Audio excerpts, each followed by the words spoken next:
네, 올해는 감염 우려 때문에 귀경객도 준 데다 밖을 나서지 않는 사람들이 늘어 전통시장 상인들이 느끼는 불황은 더욱 깊다고 합니다.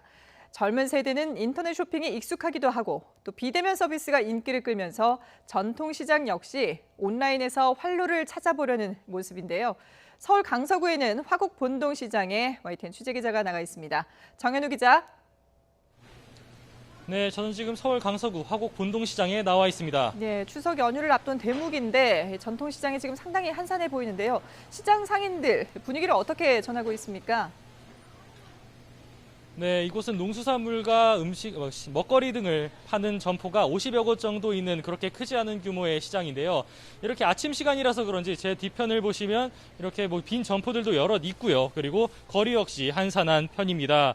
평소에도 사람이 많지 않다고들 상인들이 설명을 하는데요. 수도권을 중심으로 코로나19가 확산하면서 한때 이곳 화곡 본동시장 매출은 절반 가까이 줄었다고들 상인들이 설명하고요. 그리고 앞으로 오게 될 추석 연휴 대목 역시 그렇게 크게 기대는 되지 않는다고들 설명합니다. 잠시 이곳 화곡 본동시장에서 반찬 가게를 운영하는 한지원 사장님과 함께 이야기를 나눠보도록 하겠습니다.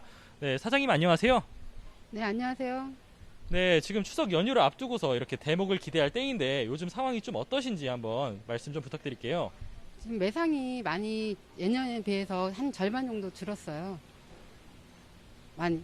네, 절반 정도 주셨다고 하셨는데 이렇게 예년에 비해서 뭐 많이 좀 어느 정도 많이 줄었던 상황이시긴 한다고 하는데 그러면 혹시 좀 이렇게 온라인 판매 등으로 어느 정도 뭐 이렇게 매출이 올라간다고 들었는데 혹시 어느 정도 이제 주문 건수가 들어오는지 여쭤볼게요.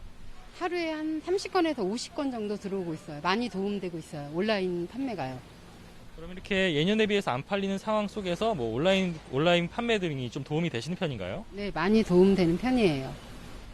네, 이렇게 줄어든 매출 속에서도 온라인 판매 등으로 이렇게 매출이 어느 정도 올라가고 있는 모습을 확인할 수 있었습니다.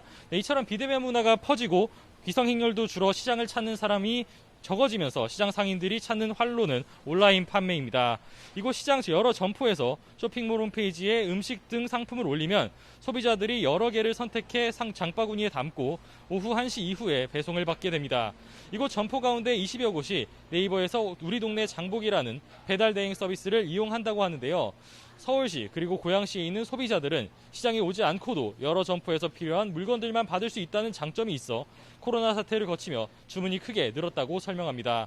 코로나가 본격화되기 전인 지난해 12월과 비교하면 지난 8월에는 주문 건수가 2배 넘게 매출액은 3배 가까이 늘었다고 합니다.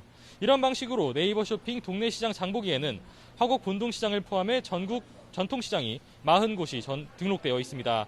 한편 정부에서도 코로나19로 피해를 입은 전통시장 지원에 나섰는데요. 명절 소비를 촉진하기 위해 우체국 전통시장, 온누리 전통시장 등 7개 전통시장 온라인 쇼핑몰에선 지역 특산품을 최대 40%까지 할인 판매하기도 합니다.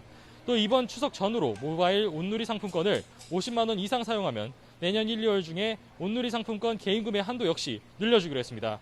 지금까지 서울 화곡 본동시장에서 YTN 정현우입니다.